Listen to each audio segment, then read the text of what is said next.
So here we have what John and I have been working on, and we're working on these faux rust techniques.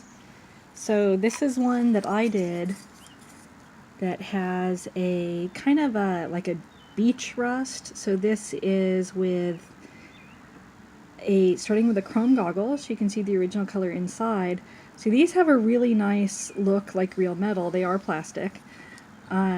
And this one, what I did is I painted on first a layer of this fun kind of rusty orange that I had that is a little bit see-through. So first I sponged that one on, and then I sponged on Fanchromatic's Bounty Hunting, which is, or Huntin'. I realized the G is not, it's actually Bounty Huntin'.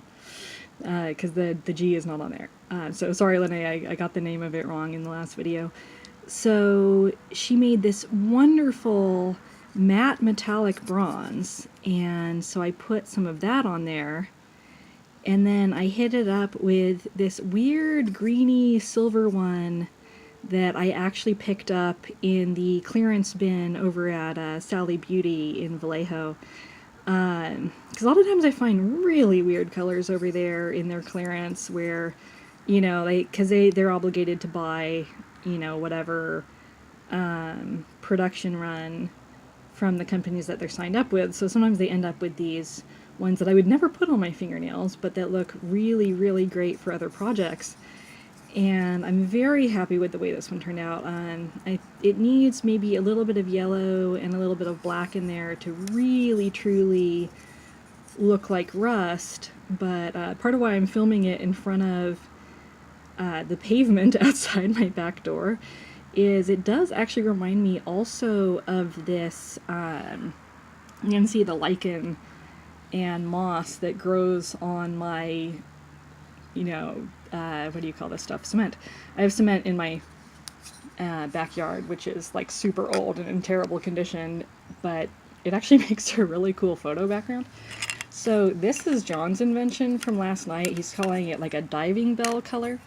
So we were looking at pictures of things that got rusted in the ocean, because we live right near the waterfront in Vallejo. So we get to see on Mare Island and on the waterfront all of this funky old metal that's been naturally corroded, and I love what he did here. I think it's so cool.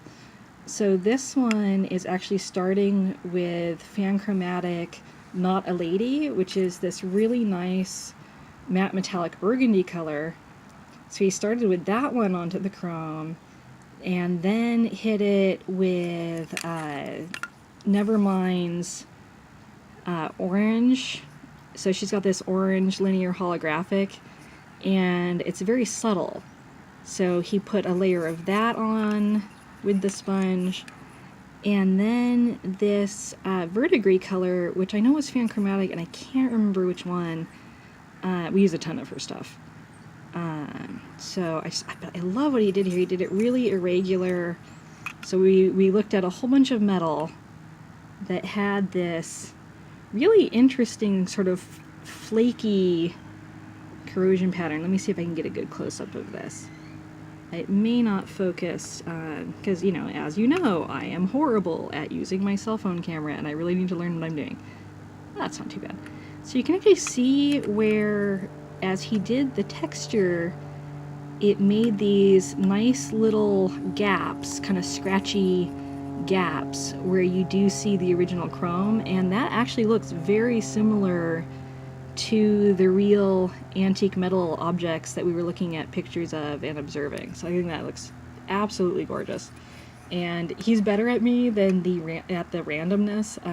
Everything I do always comes out being really evenly distributed, even when I don't mean it to be. I think I'm being random. I have to do this like deliberate random, which sounds crazy, but most artists will know what I'm talking about. Where, you know, also statisticians will know what I'm talking about, and forensic accountants. We all look at